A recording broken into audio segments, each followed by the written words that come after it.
नमस्कार विद्यार्थी पालकांनो, सर्व विद्यार्थी आता वाट पाहत आहेत की एक्झॅक्टली नीटची काउन्सिलिंग केव्हा सुरू होऊ शकते आणि पुढचा फ्लो कशा पद्धतीने असू शकतो. एखाद्या विद्यार्थ्याला XYZ जो काही स्कोर आलेला असेल त्याच्यापुढे आता अनेक गोष्टी पडलेल्या आहेत की मला आता कुठली काउन्सिलिंग फॉलो करणं गरजेचं आहे, कोणकोणत्या प्रकारच्या काउन्सिलिंग असतात, त्याची प्रोसेस एक्झॅक्टली कशी असते, all India quota, state quota, आता कर्नाटक रजिस्ट्रेशन चालू आहे. अनेक प्रश्न विद्यार्थी आणि पालकांच्या मनात आहेत. एक्झॅक्टली आता आता आजच्या दिवसापासून पुढे काय गोष्टी घडणार आहेत, कशा पद्धतीचा ऍडमिशन फ्लो असू शकतो, कोणकोणत्या गोष्टी पुढे घडू शकणार आहेत, या सर्व गोष्टी क्लिअर करण्यासाठी नमस्कार, मी ऋषिकेश कुलकर्णी आपल्या सर्वांचं व्हायब्रंट ऍडमिशन गायडन्स या आपल्या युट्यूब चॅनलमध्ये स्वागत करतो. मित्रांनो, पहिली आणि महत्त्वाची गोष्ट, व्हायब्रंटमध्ये काउन्सिलिंगसाठीची दुसरी जी बॅच होती ती आता आपली फुल झालेली आहे. थर्ड बॅचचे ऍडमिशन आजपासून सुरुवात झालेली आहे. ज्या विद्यार्थ्यांनी अजूनही काउन्सिलिंगसाठी ऍडमिशन घेतलं नाहीये अशा सर्व विद्यार्थ्यांना विनंती की आपल्या लातूर, बीड, बारामती, नांदेड, पुणे, छत्रपती संभाजीनगर आणि नाशिक ब्रांचला तुम्ही जाऊन व्हिजिट करू शकता, तुमचा आलेला स्कोर दाखवू शकता, त्यानुसार कुठे नंबर लागू शकतो आणि अचूक पद्धतीनं काउन्सिलिंग. आता मी जे सांगतोय ह्या सर्व काउन्सिलिंग तुम्हाला एकाच फीस मध्ये जर पाहिजे असेल, वेगवेगळ्या फीस नाहीयेत, फक्त एकाच फीस मध्ये अचूक पद्धतीनं काउन्सिलिंग पाहिजे असेल तर आजच व्हायब्रंटला एनरोल करा. इंजिनिअरिंगच्या बॅचेस आपल्या क्लोज होऊन बरेच दिवस झालेले आहेत. मेडिकलचे 2 बॅच फुल झालेले आहेत. तिसऱ्या बॅचचे ऍडमिशन सुरू झाले आहेत. लवकरच त्या देखील फुल होतील. त्यामुळे आजच जॉईन करून घ्यायचं आहे व्हायब्रंट काउन्सिलिंगचा. ठीक आहे. आता बघा महत्वाचा फ्लो कशा पद्धतीने आहे. आता आपल्या काय काय प्रोसेस झाली आतापर्यंतची बघा, तुम्हाला एकदम सगळं मी इन डिटेल सांगतो. एनटीएनं काय केलेलं होतं, एक्झाम घेतली, रिझल्ट डिक्लेअर केला, ह्या गोष्टी एनटीए कडून झाल्या. आता एनटीएचा रोल इथून पुढे काय असणार आहे का, अजिबात नाही आता. ठीक आहे. आता आपण फक्त ऍडमिशन प्रोसेसला फोकस करायचंय. आता बघा, एमबीबीएस ज्या विद्यार्थ्याला नीटचा जे काही स्कोर आलेला असेल आणि विद्यार्थ्याला जर MBBS, BDS, BMS, BHMS, BUMS, BPTS म्हणजे फिजिओथेरपी, ऑक्युपेशनल थेरपी आणि बीपीओ या कुठल्याही कोर्सेसला ऍडमिशन घेण्यासाठी एक्झाम देणं अनिवार्य आहे. ठीक आहे. आणि त्या विद्यार्थ्यांनी एक्झाम देखील दिलेली आहे. आता यापैकी काही विद्यार्थ्यांना माहिती नाही की क्वालिफाईंग क्रायटेरिया काय असतो आणि तो कोणकोणत्या कोर्सेससाठी महत्वाचा आहे. बघा इथे MBBS, BDS, BMS, BHMS, BUMS, NEET या कोर्सेसला ऍडमिशन घेण्यासाठी नीट क्वालिफाय होणं गरजेचं असतं. आता या कोर्सेसला म्हणजे कोणकोणत्या मित्रांनो, जर तुम्हाला ऑल ओव्हर इंडिया कुठेही असू द्या, एमबीबीएस ला ऍडमिशन घ्यायचंय, बीडीएस ला घ्यायचंय, बीएमएस ला घ्यायचंय, बीएचएमएस ला घ्यायचंय, बीयूएमएस ला घ्यायचंय, बीएनवायएस ला ऍडमिशन जर तुम्हाला घ्यायचं असेल तर अशा सर्व कोर्सेसला मिनिमम तुम्ही नीटला क्वालिफाय होणं गरजेचं असतं. त्याशिवाय अन्यथा तुम्हाला ऍडमिशन घेता येत नाही. कारण की क्वालिफाईंग क्रायटेरिया बराचसा वाढलेला आहे. जर तुम्हाला कोण म्हणत असेल की आम्ही तुम्हाला ऍडमिशन घेऊन देऊ तर हे तुम्हाला चुकीची माहिती सांगताय. लक्षात घ्या. आता बघा, हे क्वालिफाय होणं गरजेचं म्हणजे काय असतं आणि तो एक्झॅक्टली क्वालिफाईंग क्रायटेरिया कशा पद्धतीने आहे हे देखील मी तुम्हाला करतो क्लिअर. बघा, नीट क्वालिफाईंग क्रायटेरिया काय, हा 2025 आहे. ओपन कॅटेगरीला 144 होता, ओबीसी, एससी, एसटी ला 113 आणि जनरल मधले जे पीडब्ल्यूडी म्हणजे पर्सन विथ डिसॅबिलिटी त्यांना 127 होता आणि कॅटेगरी मधल्या पीडब्ल्यूडी विद्यार्थ्यांना 113. हे होतं 2025 ला. पण आता बघा 26 ला कशा पद्धतीने वाढलेलं आहे. ओपन कॅटेगरीला डायरेक्ट 213 झाले. हे पहिल्यांदा घडलेलं आहे. गेली 4-5 वर्षामध्ये 200 क्रॉस करणं हे पहिल्यांदा झालेलं आहे. अदरवाईज हा 150च्या आसपासच, गेल्या वर्षी 147 होता.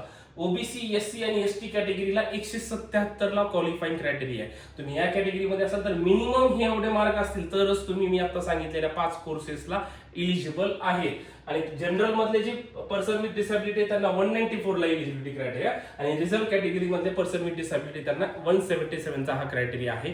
एवढे मार्क असेल तरच तुम्ही या कोर्सेसला ऍडमिशन घेऊ शकता. आता या कोर्सेसला क्वालिफाय आहेत, एवढे मार्क आहेत म्हणजे तुम्ही ऍडमिशन घेऊ शकता का, नाही. फक्त तुम्ही ते कोर्सेससाठी इलिजिबल झालेला आहेत. ऍडमिशन प्रोसेससाठी ऍडमिशन मिळणं हा भाग वेगळा झाला आणि क्वालिफाय होणं हा भाग वेगळा झाला.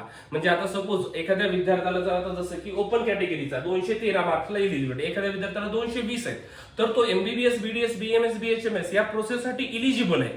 त्या कोर्सेसला ऍडमिशन घेण्यासाठी तो पात्र आहे. याचा अर्थ असा नाही की त्याला तो ऍडमिशन मिळणारच आहे, ते मेरिटच्या बेसिसवर मिळणार आहे. परंतु क्वालिफाईंग क्रायटेरिया अशा पद्धतीनं आहे. ठीक आहे. आता बघा, काउन्सिलिंग टाईप कशा पद्धतीने आहेत, कोणकोणत्या काउन्सिलिंग असणार आहेत. म्हणजे आजच्या डेट पासून पुढे विद्यार्थ्यांना एक पिक्चर क्लिअर असणं गरजेचं आहे की आता पुढे काय होऊ शकतं, कोणत्या काउन्सिलिंगला आपल्याला सामोरं जावं लागत आहे आणि आपल्याला काय करणं, एखाद्या विद्यार्थ्याला पुढे काय काय करावं लागेल, ह्या सर्व गोष्टी आता आपण बघूया. आता बघा, काउन्सिलिंग एक्झॅक्टली एकदा आपण जर बघितलं तर साधारणतः 3 प्रकारच्या प्रोसेस मधून विद्यार्थ्याला जावं लागतं. कोणत्या, एक आहे ऑल इंडिया काउन्सिलिंग. ठीक आहे. त्याच्यानंतर काय, महाराष्ट्र स्टेट काउन्सिलिंग. आपण इथले डोमेसाईल आहेत, आपण इथले विद्यार्थी विद्यार्थी आहेत, त्यामुळे आपल्याला महाराष्ट्र स्टेटची काउन्सिलिंग खूप जास्त महत्वाची आहे. आणि त्याच्यानंतर अदर स्टेट काउन्सिलिंग म्हणजे बाहेरच्या राज्यांची काउन्सिलिंग. अशा पद्धतीच्या या 3 प्रोसेस मधून कोणत्याही विद्यार्थ्याला जाणं गरजेचं आहे. मग डिपेंड्स ऑन स्कोर त्याला कोणत्या प्रोसेस फॉलो कराव्या, म्हणजे कधी वेळ येऊ शकते की तिन्ही प्रोसेस फॉलो कराव्या लागतील, कधी वेळ येऊ शकते की फक्त ऑल इंडिया काउन्सिलिंगचीच गरज आहे एखाद्या विद्यार्थ्याला, काही विद्यार्थ्यांना फक्त महाराष्ट्र स्टेट काउन्सिलिंगचीच गरज असते. हे कशावरून ठरतं? हे ठरतं तुमच्या मार्क्सवरून मित्रांनो. आता बघा हे काय आहे ऑल इंडिया काउन्सिलिंग. आता हे ऑल इंडिया काउन्सिलिंग कोण कंडक्ट करतं? MCC म्हणजे काय? Medical council committee. त्याची वेबसाईट कोणती आहे? www.mcc.nic.in. या वेबसाईटवर तुम्ही जेव्हा जाल त्यावेळेस तुम्हाला सर्व महत्त्वाचे ऍडमिशनचे अपडेट्स ऑल इंडिया काउन्सिलिंगचे तुम्हाला मिळणार आहेत. ठीक आहे, ओके. आणि महाराष्ट्र स्टेट काउन्सिलिंग कोण कंडक्ट करतं? cetcell.mahacet.org. हे महाराष्ट्राची ऍडमिशन प्रोसेस कंडक्ट करत असतं. आणि बाहेरच्या राज्याचं काय? रिस्पेक्टिव्ह कंडक्टिंग युनिव्हर्सिटी त्यांच्या ऑथॉरिटी कंडक्ट करत असतात. जसं आता कर्नाटकचा फॉर्म सुरू झालाय, त्याची 24 तारीख लास्ट डेट आहे. ते ऍडमिशन प्रोसेस कोण कंडक्ट करतं? तर तिथलं KEA युनिव्हर्सिटी आहे, त्यांच्याकडून ही ऍडमिशन प्रोसेस ऑथॉरिटी आहे, त्यांच्याकडून ऍडमिशन प्रोसेस कंडक्ट केली जाते. मग आता आपण बघूया थोडक्यात, म्हणजे समराइज करतोय मी एखाद्या विद्यार्थ्याला ऍडमिशन प्रोसेस मध्ये काय काय करावं लागेल. मग त्या विद्यार्थ्याला पहिल्यांदा ऑल इंडिया काउन्सिलिंगला सामोरं जावं लागेल. आता ऑल इंडिया काउन्सिलिंग मध्ये बघा एक लक्षात घ्या, नीटचा रिझल्ट लागलेला आहे. आता सर्वात पहिली काउन्सिलिंग कोणती होणार आहे? ते म्हणजे ऑल इंडिया काउन्सिलिंग. आता याच्यामध्ये काय बघा, कोणतेही प्रायव्हेट कॉलेज पार्टिसिपेट नसतात, ही मात्र लक्षात घ्यायला. काही जण म्हणतात सर मला आता UP मध्ये ऑल इंडिया काउन्सिलिंग मधून जाता येतं का? तर अजिबात नाही. तिथल्या फक्त गव्हर्नमेंट कॉलेजला जातात, तिथल्या प्रायव्हेट कॉलेजला तुम्हाला ऑल इंडिया काउन्सिलिंग मधून जाता येत नाही. कर्नाटक मधल्या एखाद्या प्रायव्हेट कॉलेजला MBBS BDS ला तुम्हाला ऑल इंडिया काउन्सिलिंग मधून जाता येत नाही. पण कर्नाटक मधल्या एखाद्या गव्हर्नमेंट कॉलेजला जाता येते का? हो, जाता येते. मग किती टक्के सीट्स असतात ते देखील तुम्हाला सांगतो. Seats in under all India counselling admission process बघा आता कोणकोणत्या सीट्स असतात आणि त्याचे पर्सेंटेज कशा पद्धतीने आहेत हे पण तुम्ही लक्षात घ्या. 15% seats in every government college. ठीक आहे, for MBBS and BDS across India. बघा 15% म्हणजे काय आहे? प्रत्येक कॉलेजच्या, गव्हर्नमेंट कॉलेजच्या 15% सीट्स ह्या प्रत्येक राज्यातल्या ह्या ऑल इंडिया काउन्सिलिंग मधून भरल्या जातात. जसं मी आता म्हणलं, कर्नाटक मधल्या एखाद्या गव्हर्नमेंट कॉलेजला जाता येतं का? येस. कुठे जाता येते? तिथल्या फक्त 15%, त्या कॉलेजच्या 15% जागेसाठीच तुम्ही इलिजिबल असतात. त्यामुळे इथे कसं आहे, पर्सेंटेज ऑफ जागा हे कमी आहे, त्याच्यामुळे इथली मेरिट हायर साईडला जातात. ठीक आहे, 100% सीट्स इन एम्स आणि झिपमर. आता ज्या विद्यार्थ्याला मी म्हटलं की काही जणांना फक्त ऑल इंडियाची गरज असते, आता खूप चांगला स्कोर आलाय आणि त्याचं स्वप्न एम्स कॉलेजेस पाहिजे, त्या विद्यार्थ्याला एम्स साठी ऍडमिशन जर घ्यायचं असेल तर त्यांना सर्वात पहिली काउन्सिलिंग करावी लागेल, ते म्हणजे ऑल इंडियाची काउन्सिलिंग. तिथून एम्सला ऍडमिशन घेऊ शकता, झिपमरच्या कॅम्पसला ऍडमिशन घेऊ शकता. 100% सीट्स इन AFMC म्हणजे आर्म फोर्स मेडिकल कॉलेज पुणेमध्ये एकमेव. इथे जर तुम्हाला ऍडमिशन घ्यायचं असेल तर पहिल्यांदा तुम्हाला ऑल इंडियाचं रजिस्ट्रेशन करून AFMC ला इलिजिबल होणं गरजेचं आहे प्रोसेससाठी. ठीक आहे, त्यानंतर 100% seats in central universities like BHU, AMU, Aligarh Muslim university, अशा वेगवेगळ्या सेंट्रलच्या युनिव्हर्सिटी, तिथे ऍडमिशन घ्यायचं असेल तुम्हाला ऑल इंडिया काउन्सिलिंग मधून जावं लागेल.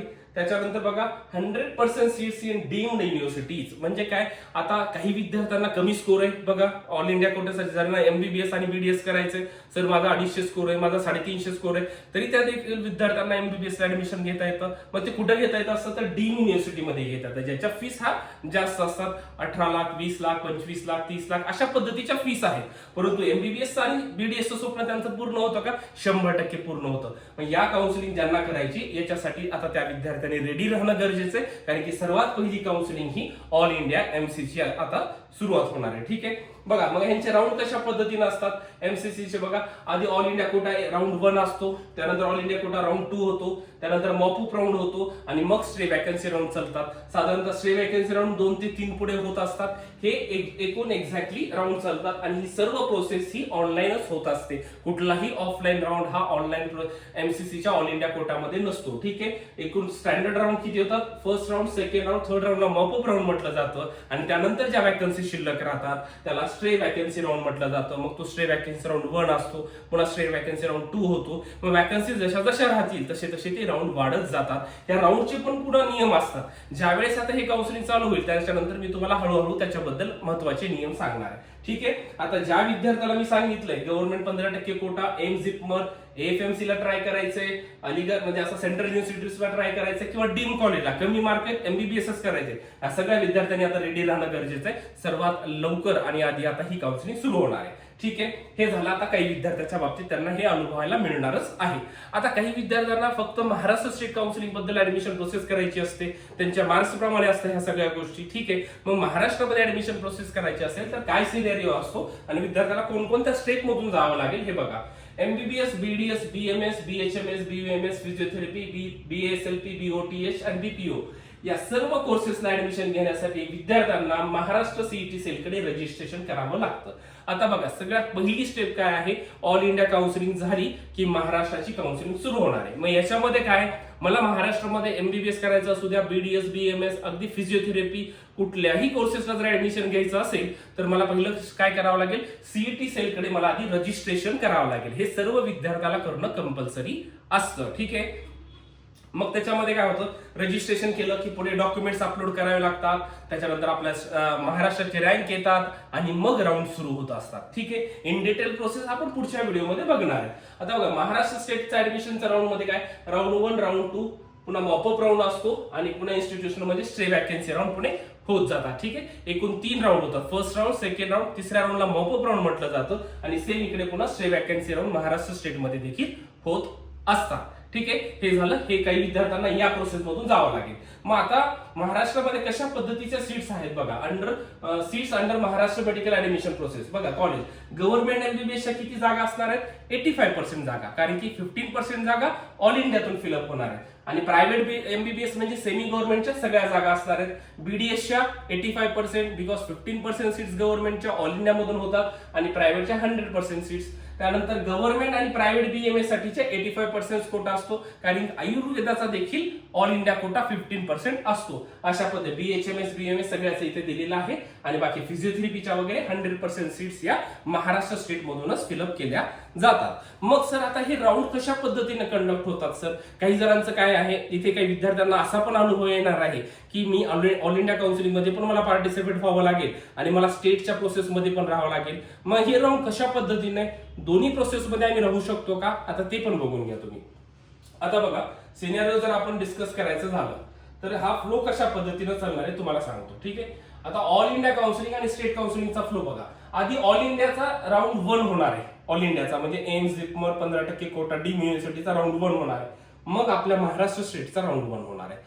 त्यानंतर ऑल इंडिया कोटाचा राऊंड 2 होणार आहे, महाराष्ट्र स्टेटचा राऊंड 2 होणार आहे. सर मग मी इथे पण राहू शकतो, इथे पण राहू शकतो का, 100% तुम्ही इथे पण राहू शकता, इथे पण राहू शकता. अशा पद्धतीने पुन्हा मॉपअप राऊंड आधी इथला होणार आहे, मग स्टेटचा मॉपअप राऊंड होणार आहे. पण राऊंड 3 पासून फार महत्वाचे नियम असतात. जर इथे सीट मिळाली तर आपल्याला इकडे जाता येत नसतं. हे नियम मी तुम्हाला पुढे सांगतच राहील. पण अशा पद्धतीने ही प्रोसेस राहणार आहे आणि काही राऊंड पर्यंत आपल्याला दोन्ही काउन्सिलिंगला फॉलो करता येतं. असं अजिबात नाही की आपल्याला फक्त एकच कुठली तरी काउन्सिलिंग फॉलो करायची गरज आहे.